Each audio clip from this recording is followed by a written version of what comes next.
क्या बताएंगे? Press conference आज है, किस विषय के लिए है और क्या मांग आप लोग का है? आज की जो प्रेस कॉन्फ्रेंस है उसी पर बताएं। पहले तो मैं अपने विषय में बता देता हूँ।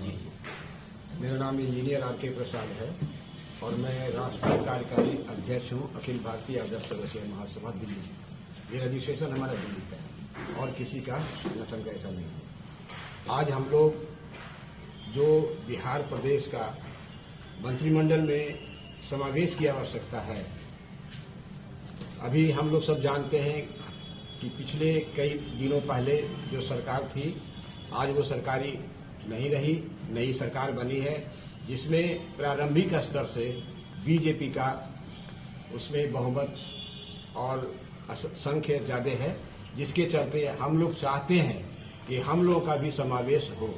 विभिन्न प्रकार की जातियां, अति पिछड़ों का समावेश है, साथ ही साथ अगड़ी जातियों का भी समावेश है। मान सम्मान उनका भी अलग है, लेकिन हम लोग का जो जाति है चौरसिया, जिसमें विभिन्न नामों से उद्बोधित होता रहा है, बड़ई को बढ़ई कह देते हैं, चौधरी को शर्मा कह देते हैं, मैंने विभिन्न प्रकार का, जिसमें हमारी जनसंख्या में बहुत सारी कमी आ गई, अनजान में कमी आई है, कोई जानबूझ करके नहीं। लेकिन आज उसका प्रभाव हमारे केंद्र या बिहार प्रदेश में जो संगठन बनने जा रहा है, सरकार जो बनने जा रहा है, उसमें नहीं पड़ना चाहिए। तो उसमें हम लोग सरकार को अपने माननीय नीतीश बाबू से निवेदन कर रहे हैं कि आप अपने मंत्रिमंडल में तपे तपाए व्यक्तियों को भी अपना स्थान दें।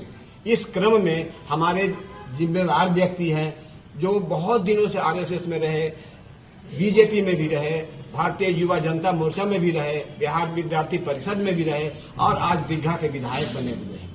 इनके पिताजी पूर्व में राज्यपाल रह चुके हैं, तो इनका एक ओहदा है, हमारे समाज के शिरोमणि कहलाते हैं माननीय गंगा बाबू। तो इस प्रकार से हमारा जो समावेश है, इस घरेलू समावेश को सरकार के माध्यम में आना चाहिए। आज हमारा कहीं भी प्रतिनिधित्व नहीं हो रहा है, कहीं भी जगह पर नाम नहीं आ रहा है चौरसिया का। एक व्यक्ति तो कम से कम आए, डॉक्टर संजीव चौरसिया, इनका नाम यदि आता है तो हम लोग एक जैसे अभी अति पिछड़े में है और अगली पिछड़ा बनने के लिए हमारा गर्व से माथा उठ जाएगा कि हमारे समाज का भी एक व्यक्ति आया और इसमें हमारा मंत्रिमंडल में आए, हमारे मंत्री बने, जो कि बहुत दिनों से तपे तपाए लोगों का प्रतीक्षा चल रहा है इन दोनों का, लेकिन कभी इसमें हम लोग का जाति नहीं आया। तो हम लोग निवेदन कर रहे हैं माननीय मुख्यमंत्री जी से कि आप हमारे डॉक्टर संजीव चौरसिया जी को दीघा के विधायक हैं, पटना के निवासी हैं, आप इनको जरूर समावेश करें। ये हमारा अपनी मांग है, हमारे अखिल भारतीय आदर्श चौरसिया महासभा के तरफ से भी मांग है।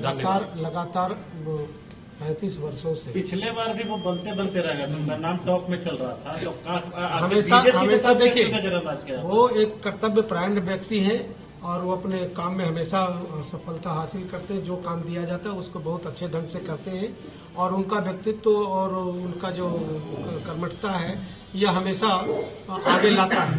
परंतु पता नहीं हमारे मुख्यमंत्री और हमारे बीजेपी के लोगों को क्यों उनको ड्रॉप किया जाता है, पता नहीं। मैं मांग करूंगा कि ऐसे व्यक्ति को जो हमारा समाज को आगे ले जाने के लिए हमेशा तत्पर रहते हैं, ऐसे व्यक्ति को मंत्रिमंडल में निश्चित रूप से शामिल करना चाहिए। हमारा प्रतिनिधित्व जो है लगातार 35 वर्षों से कहीं नहीं दिख रहा है। उसके पहले भी नहीं था, लेकिन जब लालू रिजीम आए उसके बाद फिर नीतीश जी का रिजीम आया, तब से लगातार अभी तक कोई प्रतिनिधित्व नहीं मिला।